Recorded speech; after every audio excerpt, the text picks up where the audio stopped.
مختصر press conference کا مقصد 8 فروری کے حوالے سے کچھ بات کرنا ہے.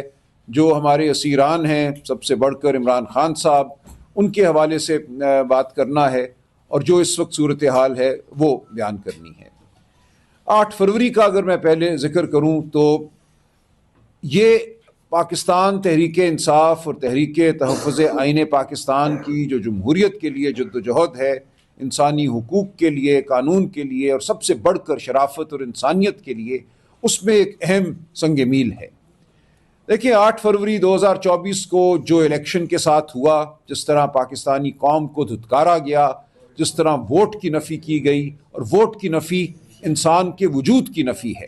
ووٹ کی نفی کا مطلب ہے یہ کہنا کہ تمہاری رائے وقت نہیں رکھتی.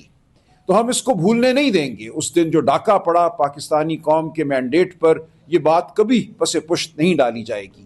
تو 8 فروری کو جو اچکزئی صاحب، علامہ ناصر نے لائے عمل تیار کیا، اس کو سمجھنا ضروری ہے. ہڑتال سیاسی تاریخ میں، دنیا کی سیاسی تاریخ میں ایک بہت اہم سیاسی لائے عمل ہوا کرتا ہے.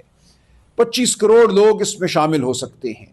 ہڑتال میں آپ گولیاں کھانے باہر نہیں نکلتے، آپ ریاست سے، اس نظام سے جو جبر پر مبنی ہے، اپنی بیزاری کا اظہار کرتے ہیں. تو جو ہوا 8 فروری کو 2024 اور اب 8 فروری 2026 کو، یہ ہمارے سامنے ہے. پورا صوبہ خیبر پختونخوا بند تھا. پنجاب کے تمام بڑے تجارتی مراکز بند تھے. لاہور شہر میں آپ نے بسنت کا ایک ڈھکوسلا رچایا، لیکن بسنت ہو، کوئی اور تماشا ہو، یہ لوگوں کو بھولنے نہیں دے گا کہ لوگوں کے ووٹ کو اس دن چرایا گیا تھا. اس دن پاکستان پر جبر کا نظام نافذ کیا جائے گا. تو آپ اگر یہ سمجھتے ہیں کہ پتنگ اڑا کر لوگ بھول جائیں گے کہ ان کے سب سے بڑے لیڈر کو، جمہوریت کو، آئین کو، قانون کو پامال کیا گیا، چادر چار دیواری کو پامال کیا گیا اور آج دن تک کیا جا رہا ہے. 8 فروری سے پہلے اور 8 فروری والے دن جو بربریت ہوئی، صرف سندھ میں، صرف کراچی میں 300 ہمارے دوستوں کو ایم پی او کے تحت، یعنی کہ کسی جرم کے بغیر، کوئی الزام لگائے بغیر گرفتار کیا گیا، اغوا کیا گیا. سندھ اسمبلی کے ممبران پر بہیمانہ تشدد کیا گیا، جو سندھ اسمبلی کے فلور پر انہوں نے بیان کیا، قمیض اتار کر دکھائی ہمارے ممبران نے کہ ان کے ساتھ کیا کیا گیا ہے. تو پاکستان آج ایک ظلم کی جگہ ہے. پاکستان آج ایک جبر کی جگہ ہے، جہاں نہ انسانیت ہے، نہ قانون ہے، نہ شرافت ہے. تو ہم اس عمل کے خلاف لڑتے رہیں گے. اسی طرح پنجاب میں جو بربریت ہوئی، جس طرح گھر توڑے گئے، لاہور شہر ہو یا پورا صوبہ ہو، میں فردن نام نہیں گنواتا، ہمارے لاتعداد دوست ہیں جو گم ہو گئے، جن کے گھروں کو توڑا گیا، ریڈ کی گئی. وہ تصاویر، وہ کلپس سوشل میڈیا پہ آپ کے سامنے ہیں. تو اس جرم کو آپ پتنگ اڑا کر چھپا نہیں سکتے. تو ہم آج اس لیے آپ کے سامنے بیٹھے ہیں کہ پاکستانی قوم کو پیغام دیں، عزم کا، ولولے کا، جذبے کا. کھڑے رہو اپنی جگہ.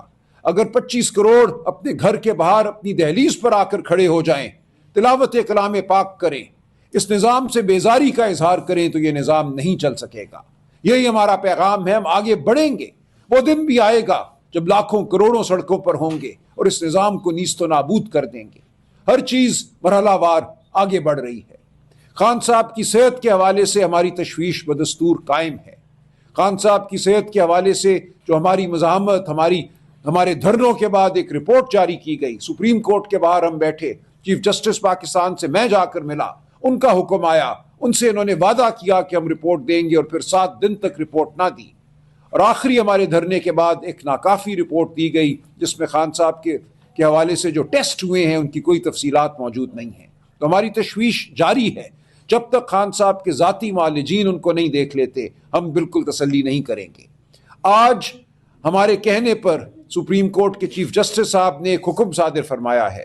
سلمان صفدر صاحب کو as friend of the court, یعنی کہ کورٹ کے دوست کی حیثیت میں حکم دیا ہے، اور انتظامیہ کو حکم دیا ہے کہ وہ سلمان صفدر صاحب کی آج عمران خان صاحب سے ملاقات کرائیں، تاکہ وہ ایک مفصل رپورٹ خان صاحب کی حالت کے حوالے سے، کہاں ان کو رکھا گیا ہے، عدالت میں کل جمع کرائیں، جس پہ پرسوں سنوائی ہوگی. تو ہم سمجھتے ہیں یہ اچھی پیش رفت ہے. ہم جو عدالتی نظام کے ساتھ جڑے رہے ہیں، امید نہ ہونے کے باوجود، توقع نہ ہونے کے باوجود ہم عدالت جاتے ہیں، ہم جاتے رہیں گے. تو ہمیں آج کچھ پیش رفت حاصل ہوئی ہے. اب اس رپورٹ پر مبنی ہے کہ آگے کیا صورتحال پیدا ہوتی ہے. خان صاحب کیا بتاتے ہیں اپنی صورت کے حوالے سے، انہیں کس کال کوٹری میں رکھا گیا ہے، ان کی یہ صحت کیوں خراب ہوئی ہے، آنکھ کے عارضے کے پیچھے کیا عوامل ہیں جن کے نتیجے میں آنکھ کا عارضہ ان کو لاحق ہوا ہے، یہ تمام بات سامنے آ جائے گی۔ اس وقت میں یاد کرنا چاہوں گا ان تمام اسیران کو جو مختلف جیلوں میں ہیں۔ میری سوچ جاتی ہے صاحبزادہ حامد رضا صاحب کی جانب، جو عمران خان کے ایک دلیر سپاہی کی مانند آج بھی کھڑے ہوئے ہیں، بالکل پرعزم۔ ان کو فیصل آباد میں ایک جیل میں رکھا گیا ہے، اطلاعات کے مطابق ان سے اچھا سلوک نہیں کیا گیا، لیکن وہ ٹس سے مس ہونے کو تیار نہیں۔ میں ان کو سلام پیش کرتا ہوں، صاحبزادہ حامد رضا نے وفا کا ایک نیا باب رقم کیا ہے۔ اسی طرح کوٹ لکھپت جیل لاہور میں شاہ محمود قریشی صاحب، یاسمین راشد صاحبہ، اعجاز چودھری صاحب یا محمود رشید، عمر سرفراز چیمہ صاحب، یہ سب اپنی اپنی جگہ کھڑے ہیں، سب ظلم سہ رہے ہیں، لیکن خان کے ساتھ، عمران خان کے ساتھ وفادار ہیں۔ میں ان سب کو بھی سلام پیش کرتا ہوں۔ ان تمام لاکھوں لوگوں کو جنہوں نے جبر سہا ہے لیکن جو نکلتے ہیں، جنہوں نے ووٹ دیا کروڑوں لوگوں نے 8 فروری 2024 کو، ان سب کو سلام ہے، ان سب کو پیغام ہے کہ فتح ہماری ہے اور فتح جلد ہمیں نصیب ہوگی۔ اپنی جگہ کھڑے رہو، یہ جبر کی رات ٹلنے والی ہے، یہ جبر چل نہیں سکتا۔ اس ملک کی معیشت آج رینگ رہی ہے۔ فیصل آباد، گجرات، گجرانوالہ کی فیکٹریاں، بند فیکٹریاں اس بات کا ثبوت ہے۔ نوکریاں نہیں پیدا ہو رہی، عوام میں قسم پرسی ہے، غربت ہے، نوجوان جانتے نہیں کہ وہ کہاں جائیں۔ جنہوں نے ووٹ کے ذریعے اس ملک سے اپنے مستقبل کو وابستہ کیا تھا، ان کو دھتکار دیا گیا ہے، ان کو کہا گیا ہے تمہارے ووٹ کی کوئی وقت نہیں، تمہارے وجود کی کوئی وقت نہیں ہے۔ لیکن وہ عوام، وہ نوجوان کھڑے ہیں، عمران خان سے امید لگا کر کھڑے ہیں، اور یہ امید انشاءاللہ برابر ہوگی۔ آپ دیکھیں گے کہ اس ملک میں ایک نئی ابتدا ہوگی، جمہوریت کی ابتدا ہوگی، معاشی ترقی کی ابتدا ہوگی، اور یہ جلد ہوگا۔ اس وقت جو جھوٹ کا نظام ہے یہ پاش پاش ہوگا۔ یہ جھوٹ کا نظام جھکا ہوا ہے، بھیک مانگ رہا ہے پوری دنیا سے، کبھی یہاں کبھی وہاں، ملک کے پتھر، معدنیات، وسائل پیش کرتا نظر آتا ہے ہمیں۔ مشرق وسطیٰ میں جو کچھ ہو رہا ہے ہمیں شدید تشویش ہے۔ پاکستان کے موقف کو بدلا جا رہا ہے عوام کی رائے کے بغیر۔ اس پارلیمان کو جو فارم 47 کی پارلیمان ہے، مکمل طور پہ بے وقت کر دیا گیا ہے۔ تمام بڑے فیصلے بند کمروں میں ہو رہے ہیں، اس فارم 47 کی پارلیمان کو بھی اس عمل میں شامل نہیں کیا جا رہا۔ تو یہ تمام عمل ایسا ہے جو ناپائیدار ہے، جو جھوٹ پر مبنی ہے۔ اور آج یہی پیغام ہے آپ کو کہ ہم پہلے سے زیادہ پرعزم ہیں، ہم پہلے سے زیادہ انشاءاللہ ولولے کے ساتھ آگے بڑھ رہے ہیں، اور فتح ہماری ہوگی۔ خان صاحب کی رپورٹ کا ہمیں انتظار رہے گا۔ سلمان صفدر صاحب آج 2 بجے اڈیالہ جائیں گے، اور وہاں سے جب وہ باہر نکلیں گے، ہماری بھی آج ملاقات کا دن ہے۔ وکلاء 6 وکلاء کی لسٹ دے دی گئی ہے، خاندان کی ملاقات کا آج دن ہے۔ اسلام آباد کے ہائی کورٹ کے آرڈر کو مارچ سے بالکل نظر انداز کیا جا رہا ہے۔ ہم توقع کرتے ہیں کہ آج اس پر عمل ہوگا۔